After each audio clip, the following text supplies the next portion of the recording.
กราบเรียนท่านอาจารย์ทุกท่านที่อยู่ต้นไม้ใหญ่ดนตรีไทยอาจารย์วีนะคะอาจารย์วิรรัตน์อ้ำเหมือนอาจารย์โชคชัยนะคะ ชมรมดนตรีไทยและนาฏศิลป์นะคะ เพลงนี้จะมอบให้แก่อาจารย์วีนัทอาจารย์วิรารัตน์อ้ำเมืองนะคะและอาจารย์โชคชัยและพี่อมมารารัตน์วุฒินันท์ชัยและครอบครัวพร้อมสุขและทุกท่านที่สนใจเพลงนี้นะคะ มันเป็นเพลงโหมโรงปฐมดุสิตค่ะ ขอบคุณค่ะ และเพื่อนที่น่ารักเพื่อน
สิทธิ์ค่ะ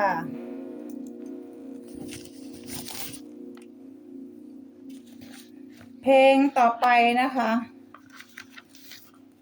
เป็นเพลงแป๊ะค่ะ ที่ต้องฝึกหัดด้วยตนเองนะคะ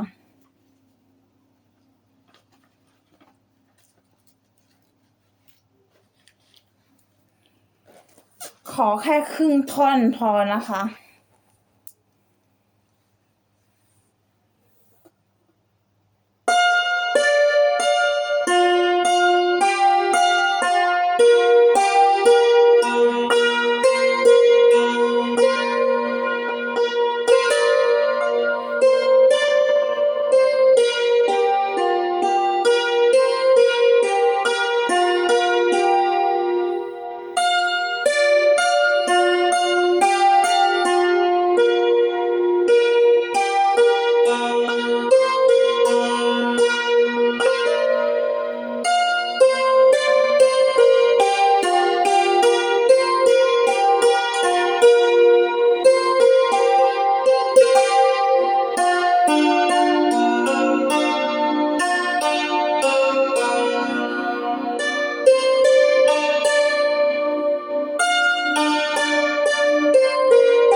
ประมาณนี้ค่ะ2 ท่อนค่ะ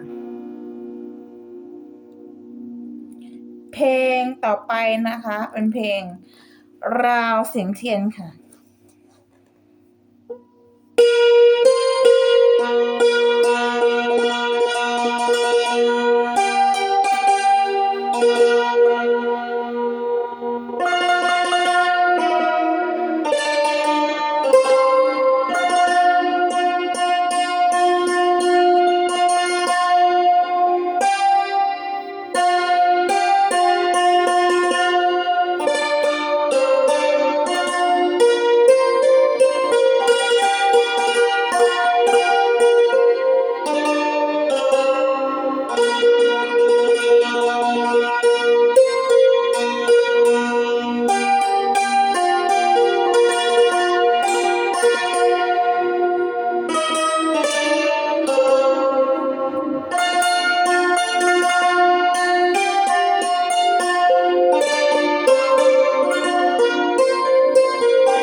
ราวเสียงเทียนค่ะ เพลงต่อไปนะคะ แขกวรเทศค่ะ ขับร้องโดยชนมิตรสาพร้อมสุขค่ะนุภานุภาพเอ่ยเอ่ยงามพร้อมมาเกิดทรัพย์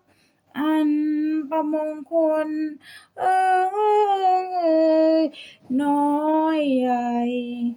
เพลงนี้ใครมีตังค์ก็ปังปุริเย่ถ้าอยู่คนเดียวก็ยังปังเข้าไปอีกเพราะหนูอยู่คนเดียวปังปุริเย่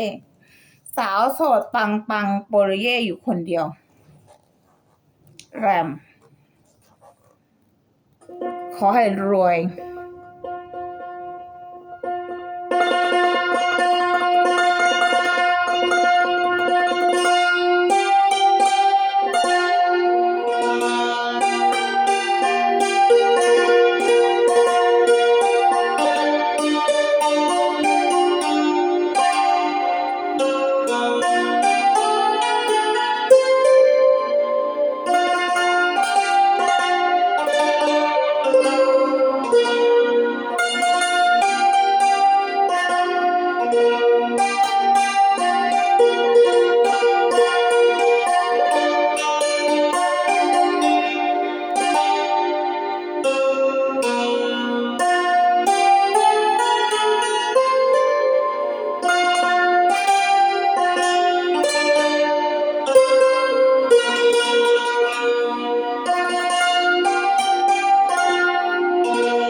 แขกประเทศนะคะผมลงก็จบไปแล้วนะคะเพลงต่อไปนะคะ เป็นเพลงราวดวงเดือนนะคะ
นะคะ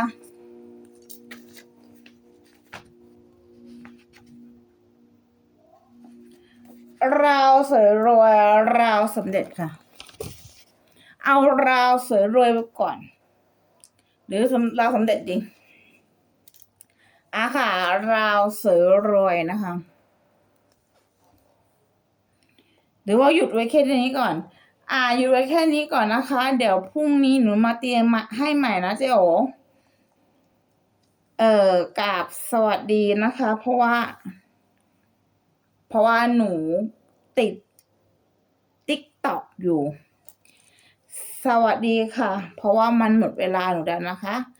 ขอบคุณอาจารย์และเพื่อนที่น่ารักคนเพื่อนนะคะ หมดเวลาหนูแล้วนะคะ ตอนนี้16 นาฬิกากับอีก4 นาทีหมดเวลาหนูแล้วนะคะ ขอบคุณค่ะ